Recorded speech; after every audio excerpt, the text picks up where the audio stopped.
shtohen fitnet spërovat tek bijtë e Ademit. Aq shumë shtohen vëllezër të ndershëm spërovat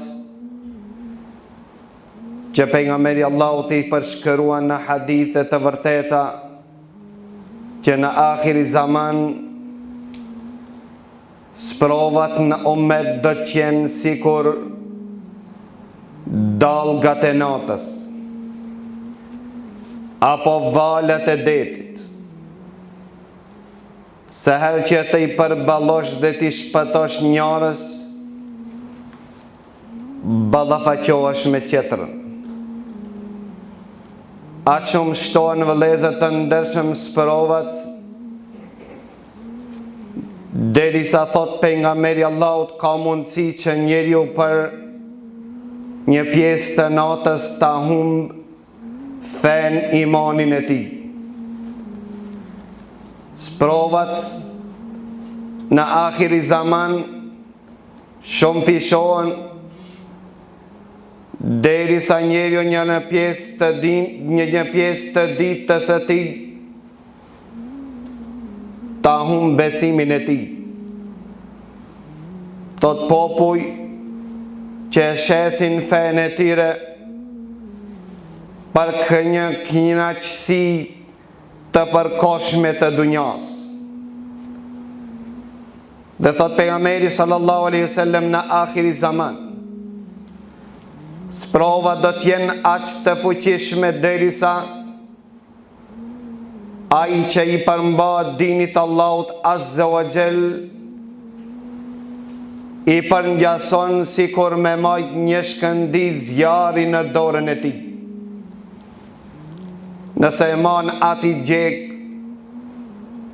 nëse shlon e ata e humb, apo me një transmetim i përmbajturin në dinin Allahut azza wa jall është sikur ai që e përmban dhe e shtrëngon një therr në dorën e tij. Sprovat e lloj-llojshme, mirë po sprovat më të fuqishme dhe më të rrezikshme janë dyja vëllezër të ndersh.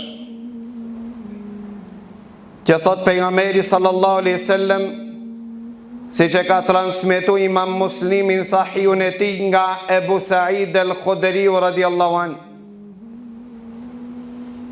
që thot pejgamberi Allahut, e dunja hilun khadira, dunjoja është e ëmbël dhe e gjelbër.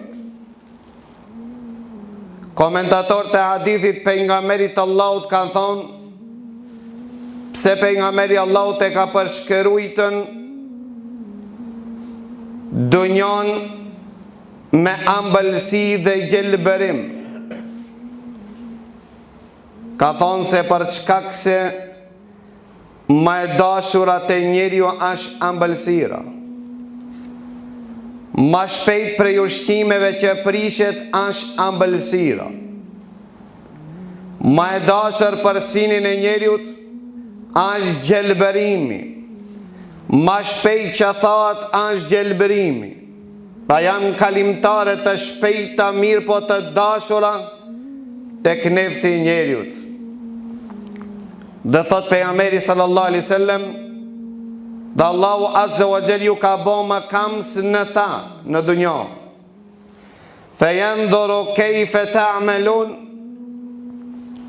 dhe Allahu ju shiqon si po e trajtoni atë dunja, çfarë po veproni në ta.